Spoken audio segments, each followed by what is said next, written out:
আগামী প্রধানমন্ত্রী হিসেবে রাহুল গান্ধীর নাম ঘোষণা তেজস্বীর, গুরুত্ব দিতে নারাজ ইন্ডিয়া জোটের বাকি দল।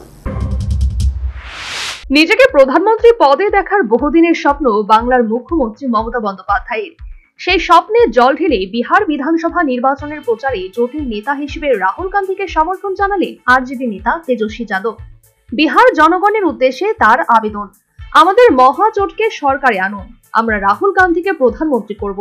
এরপরেই তার এই মন্তব্য জাতীয় রাজনীতিতে বিতর্কের জন্ম দিয়েছে। কারণ এবারেই প্রথম কংগ্রেসবাদী ইন্ডিয়া জোটের কোন দলনেতা সরাসরি রাহুলকে প্রধানমন্ত্রী পদপ্রার্থী হিসেবে সমর্থন করেছেন। স্বাভাবিকভাবেই তেজস্বীর এই ঘোষণায় নিজেদের স্বপ্নভঙ্গের ইঙ্গিত পাচ্ছে বাংলার তৃণমূল কংগ্রেস।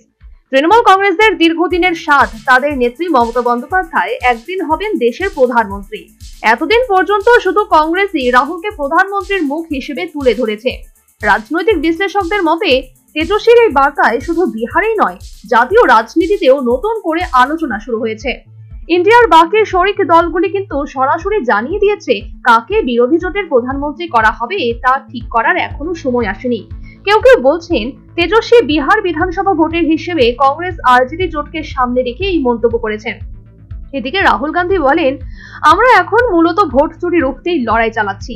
আমাদের মধ্যে পারস্পরিক শ্রদ্ধা আছে, রাজনৈতিক ও আদর্শগতভাবে আমরা একসঙ্গে আছি, কিন্তু এখনই মুখ্যমন্ত্রী পদপ্রার্থী বা অন্য কোনো নেতৃত্বের বিষয়ে সিদ্ধান্ত নেওয়ার সময় আসেনি।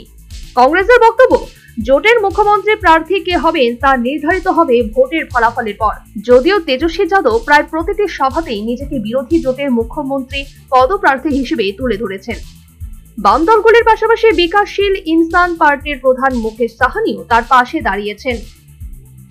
তবে কংগ্রেস এখনো এই বিষয়ে নিশ্চুপ। রাজনৈতিক মহলের ধারণা, মুখ্যমন্ত্রী পদপ্রার্থী হিসেবে কংগ্রেসের সমর্থন পেতেই তেজস্বী প্রধানমন্ত্রী পদপ্রার্থী হিসেবে রাহুলের নাম ভাসিয়ে দিয়েছেন। অক্টোবর নভেম্বরে বিহার বিধানসভা নির্বাচন হওয়ার কথা, তার আগে বিরোধী জোটের অভ্যন্তরীণ সমীকরণই এখন বড় রাজনৈতিক আলোচনার কেন্দ্রবিন্দু। তেজস্বী যাদব একদিকে রাহুল গান্ধীকে প্রধানমন্ত্রী করার ডাক দিচ্ছেন, অন্যদিকে কংগ্রেস জানাচ্ছে এখনই সে সময় আসেনি। ফলে আগামী মাসগুলোয় বিরোধী শিবিরের নেতৃত্বের প্রশ্নে টানাপোড়েন আরো তীব্র হবে বলেই মনে করা হচ্ছে।